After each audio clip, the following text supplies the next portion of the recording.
Hello बेटा, हमने DNA के बारे में सब कुछ पढ़ लिया है ना। क्या होता है, कैसा होता है, कौन कौन से एक्सपेरिमेंट दिए गए। ठीक है, अब हम पढ़ते हैं इसकी पैकिंग के बारे में। देखो, पहले भी वीडियो में बता चुकी कि डीएनए की कितनी लेंथ होती है। ठीक है, डीएनए की कितनी लेंथ होती है ये डिसाइड करते हैं उसके न्यूक्लियोटाइड और उनके बेस पेयर, है ना। हम ई कोलाई की बात करें तो ई कोलाई में ये एग्जाम्पल किस लिए लिखा है, ये एग्जाम्पल इसलिए लिखा है क्योंकि ये जिपमर में पूछा हुआ है। ई कोलाई के बेस पेयर होते हैं 4.6 10⁻⁶ और अगर उसके डीएनए की लेंथ को कैलकुलेट करके निकालेंगे दैट विल बी 1.36 मिलीमीटर। अब हम हमारी बात करते हैं। बेटा, हमारी सिंगल सेल में, एक सेल की, हम मल्टी सेलुलर हैं लेकिन मैं सिर्फ अपनी एक सेल की, एक सिंगल डिप्लॉयड सेल की बात कर रही हूँ। एक सेल में 6.6 10⁻⁹ बेस पेयर होते हैं। मैथमेटिक्स वीक है, अगर इन्हीं बेस पेयर को कैलकुलेट किया जाए तो एक सिंगल सेल के डीएनए की लेंथ होती है ह्यूमन में 2.2 मीटर। देखो, एक सेल में डीएनए की लेंथ कितनी है, 2.2 मीटर, लेकिन हमारी जो एवरेज हाइट होती है वो कितनी होती है, 1.5 से 1.6 मीटर, है ना।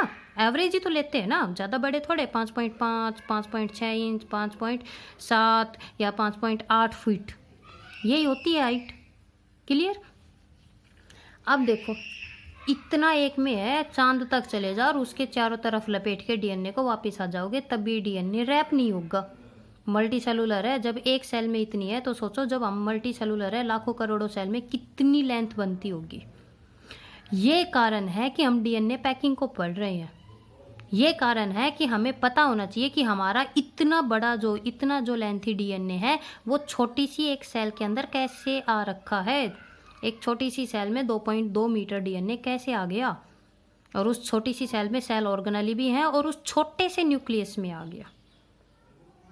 इतनी लेंथ होने की वजह से हम पढ़ते हैं डीएनए पैकिंग को। अब जब मॉडल किया तो हमें पता है हमारा जो डीएनए होता है वो होता है एसिडिक। क्यों जी? फॉस्फोरिक एसिड की वजह से। तो एसिडिक चीज को जो बाइंड करने का काम करेगी वो कौन करेगी बेटा? Basic proteins. ठीक है, तो जब हम बात करते हैं इन्हीं बेसिक प्रोटीन्स में ये दो टाइप की होती हैं, हिस्टोन और नॉन हिस्टोन प्रोटीन्स।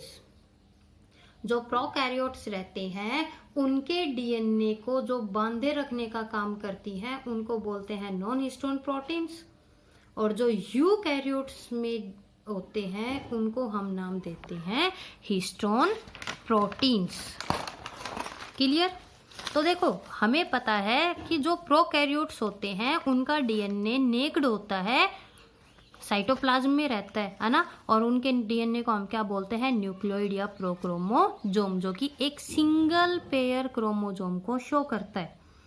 आपको इतना डिटेल में करने की जरूरत नहीं है, सिर्फ ये याद रख लो प्रोकैरियोट्स के डीएनए को जो बाइंड करने का काम करती है उनका नाम है नॉन हिस्टोन प्रोटीन्स। ठीक है, और उन नॉन हिस्टोन प्रोटीन में हम एक नाम याद कर लेते हैं, पॉलीअमीन्स। मेन आती है कि जो ये डीएनए की पैकिंग है ये यूकैरियोट्स में कैसे होती है।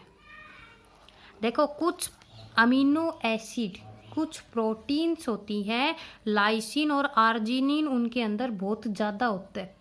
लाइसिन और आर्जिनिन 11th क्लास में बायोमोलिक्यूल में हमने एसिडिक, बेसिक, एरोमेटिक कई सारी प्रोटीन्स पढ़ी है ना, और उन्हीं में हमने एग्जाम्पल पढ़े थे लाइसिन और आर्जिनिन जो कि बेसिक प्रोटीन्स होती है। ये जो बेसिक प्रोटीन्स होती है इन्हीं को कंबाइंडली हम क्या नाम देते हैं? हिस्टोन्स के नाम से जानते हैं, जो कि हमारे डीएनए को रैप करती है। क्लियर। तो बेटा, जो ये हिस्टोन्स होती हैं यूकैरियोट्स में जो डीएनए को रैप करती है, पैक करती है, ये 5 टाइप की होती है, H1, H2A, H2B, H3 और H4। H1 को छोड़ के बाकी की जो ये 4 है ना, ये पेयर में होती है। पेयर में कैसे? 2 H2A, 2 H2B, 2 H3 और 2 H4। क्यों पढ़ रहे हैं? क्योंकि हम एक टर्म पढ़ेंगे न्यूक्लियोसोम। डीएनए जब पैक होने लगता है तो वो डीएनए सबसे पहले कन्वर्ट होता है न्यूक्लियोसोम में, और ये होती है एक ऑक्टामर यूनिट। ऑक्टामर यूनिट का मतलब है इसमें 2 तो होती हैं H2A, 2 होती हैं H2B, 2 होती हैं H3 और 2 होती हैं H4। 8 बन गई ना, 2 4 6 8। और ये जब 8 एक साथ जुड़ती हैं तो वो बनाती है न्यूक्लियोसोम। ठीक है बेटा, तो क्या कहने के लग रहा है कि जो ये 4 होती है ना, ये सारी पेयर में होती है और एक ऑक्टामर बनाती है, जिसको कि हम बोलते हैं न्यू बॉडी, या जो न्यूक्लियोसोम को देखो, न्यूक्लियोसोम को बनाने वाली, इनिशिएशन वाली कोर ऑफ द न्यूक्लियोसोम। कैसे? कि जब ये चारों एक साथ आती है, ठीक है, तो इनके जो पॉजिटिव चार्ज है वो तो रहते हैं बाहर की तरफ। अब बाहर की तरफ रहेंगे तो हमें पता है डीएनए का चार्ज कैसा होता है? नेगेटिव। वो उसकी तरफ रैप होने लग जाता है। कैसे बेटा? डीएनए इस तरह धागे जैसा होता है, हमें पता है। पतंग उड़ाई है, पतंग का मांझा देखा है? पतंग के मांझे पे ये होती है एक वो लकड़ी सी, है ना? तो सेम केस ये है। ये जो मैंने बनाया, ठीक है, जो ये मैंने बनाया ये है मांझा, यानी कि ये हैं ये सारी की सारी चारों बेसिक प्रोटीन्स। बेसिक प्रोटीन्स कौन सी? ये H2A, H2B, H3 और H4। अब इनके यहाँ पर, ठीक है, ये जब रैप हुई तो ये इस अकॉर्डिंग हुई कि जो इनका पॉजिटिव चार्ज था वो था बाहर की तरफ। तो देखो, जो पतंग का मांझा होता है उस पे क्या रहता है बेटा? वो जो धागा रहता है वो चारों तरफ लिपटा रहता है ना। सेम केस इसके साथ होता है। जब पॉजिटिव चार्ज इनका चारों का बाहर है तो इसकी वजह से जो नेगेटिव चार्ज का डीएनए है, जैसे देखो धागा लिपटा रहता है, या आपने देखी होगी ये इस वे में, क्योंकि इसका नेगेटिव चार्ज है डीएनए का, और वो इस तरह अपने आप को लपेटना शुरू कर देता है यूं इन चारों के ऊपर। ठीक है, और एक मांझे में ये कितनी है? ऑक्टामर है ये वाली, ठीक है, ऑक्टामर। ये 2 H2A, 2 H2B, 2 H3 और 2 H4। ये चीज़ आप लोग अच्छे से समझे कि इनका जो पॉजिटिव चार्ज है वो बाहर की तरफ रहता है, जिसकी वजह से इनका जो नेगेटिव चार्ज रहता है ये उसको क्या कर लेती हैं? अट्रैक्ट करती हैं। क्लियर बेटा? और ये जो यूनिट बनी, ठीक है, ये जो यूनिट बनी इसी को हम नाम देते हैं न्यूक्लियोसोम। इसको हम क्या नाम देते हैं? न्यूक्लियोसोम के नाम से जानते हैं। और याद रखना, एक न्यूक्लियोसोम में, ठीक है, क्या बोला है मैंने?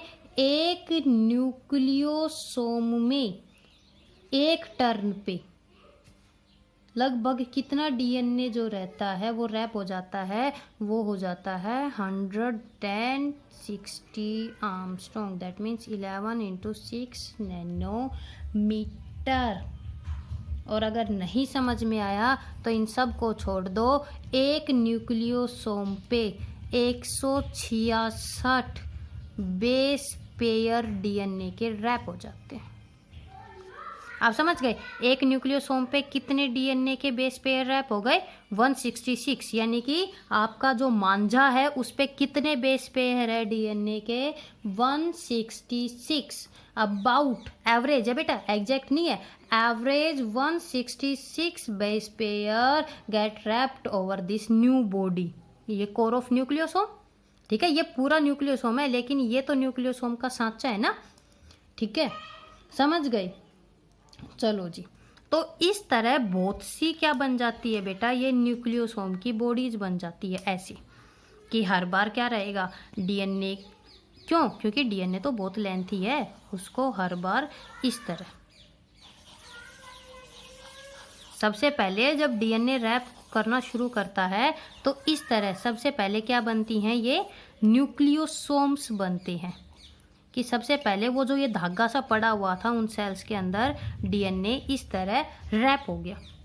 और ये यूँ नहीं है कि ये यूँ ही पड़े रहते, नहीं, ये जितनी भी न्यूक्लियोसोम्स हैं ये एक दूसरे के साथ अटैच रहती हैं। भाई है तो सारा का सारा डीएनए। ठीक है, तो देखो अब एक इम्पोर्टेंट टर्म आती है, ये भी न्यूक्लियोसोम और ये भी न्यूक्लियोसोम, और दो न्यूक्लियोसोम को जोड़ने वाला ये भी तो डीएनए का हिस्सा है। कैसे? जैसे कि ये जुड़ा ऐसे न्यूक्लियोसोम इस तरह डीएनए रैप होता जाएगा और बीच में एक धागा से रहेगा जो कि उनको जोड़े रखता है यूँ। तो बेटा दो न्यूक्लियोसोम को जो डीएनए जोड़ता है this is known as linker DNA. ठीक है, हमने क्या बोला कि दो न्यूक्लियोसोम को जो जोड़ता है उसको हम क्या नाम देते हैं? लिंकर डीएनए के नाम से जानते हैं। अब सुनो इम्पोर्टेंट, इसी लिंकर डीएनए पे होती है वो H1 प्रोटीन्स, है ना? आ गई ना कि इन चारों ने तो ये कोर बनाई न्यूक्लियोसोम की, ये ठीक है, ये जो नीला नीला न्यूक्लियोसोम के अंदर दिखाई दे रहा है, और दो न्यूक्लियोसोम को जोड़ने वाला लिंकर डीएनए। लेकिन इन दोनों को एक दूसरे से अटैच कौन रखेगी भाई? ये भी नेगेटिव, ये भी नेगेटिव, बीच में तो पॉजिटिव चार्ज होना चाहिए ना, तो वो होती है H1 प्रोटीन। बेटा हिस्टोन प्रोटीन का इतना फंक्शन क्लियर है कि 4 तो ऑक्टामर की फॉर्म में आके न्यूक्लियोसोम को बनाती हैं, और जो 5वीं होती है वो हर एक न्यूक्लियोसोम को एक दूसरे के साथ जोड़े रखती है। ठीक है, अब हम बात करते हैं कि आगे कैसे होगा। तो देखो इस चीज़ को क्लियर करना कि सबसे पहले डीएनए था यूँ पड़ा हुआ था ऐसे, है ना, बुरी तरह। उसके बाद जो डीएनए था वो बन गया ऐसे यूँ। कैसे? कि इसके ऊपर ये जो न्यूक्लियोसोम्स थे ये अटैच होते गए यूँ। 4 प्रोटीन्स ये डीएनए, और एक न्यूक्लियोसोम में कितने base pair? 166 base pair. Clear? और इनको जो ये जोड़ने के लग रही है सारे डीएनए को, इसको हम क्या नाम देते हैं? लिंकर डीएनए के नाम से जानते हैं, जिसके पास रहती है वो 5वीं प्रोटीन जिसको कि बोलते हैं H1। लेकिन ये देखो, क्या अभी तक जो डीएनए है वो पैक हो गया? नहीं ना, डीएनए अभी तक पैक नहीं हुआ है बेटा, अभी भी बचती है। क्लियर? अब सुनो एक और टर्म, हमने 2 टर्म बताई, लिंकर डीएनए बताया और न्यूक्लियोसोम बताया। ठीक है, ये है कौन? न्यूक्लियोसोम, और ये है लिंकर। न्यूक्लियोसोम और लिंकर डीएनए को, न्यूक्लियोसोम भी क्या है? डीएनए है, और लिंकर डीएनए भी क्या है? डीएनए है। न्यूक्लियोसोम प्लस में linker DNA, they are also known as chromatosome. हम इनको क्या नाम देते हैं बेटा? क्रोमेटोसोम के नाम से जानते हैं। तो देखो न्यूक्लियोसोम किसके जैसा दिखाई दे रहा है? मोती की माला देखी है कभी? इसी तरह रहती है ना मोती की माला, है ना? जो माला होती है उस पे जो मोती रहते हैं इस तरह होते हैं। बेटा जो ये न्यूक्लियोसोम्स होते हैं ये सेम ऐसे ही होते हैं, बीड्स ऑन द स्ट्रिंग। आपको एनसीईआरटी में ये जो लाइन है या ये जो वर्ड है ये मिलेगा क्या? बीड्स ऑन स्ट्रिंग, धागे के ऊपर मोती, और ये ऐसा ही दिखाई देता है।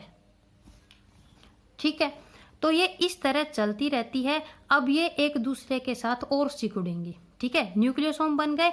जब ये एक दूसरे के साथ और कॉम्पैक्ट होंगी, एक दूसरे के और नज़दीक आएंगी, यानी कि अभी तक ऐसे हैं, अब ये और घुलेंगे मिलेंगे। मोती की माला है उसको इस तरह सिकुड़ दो, तो जो न्यूक्लियोसोम, पहले जो डीएनए था वो कन्वर्ट हुआ न्यूक्लियोसोम में, न्यूक्लियोसोम अब बना देगा सोलेनोइड। सोलेनोइड का मतलब कि अब जो ये कॉम्पैक्शन है ये थोड़ी सी नज़दीक हो जाएगी इस तरह। लेकिन इस चीज़ को समझने के लिए हम अब चलते हैं हमारे नेक्स्ट वीडियो में। क्लियर? तो इतना समझ में आया?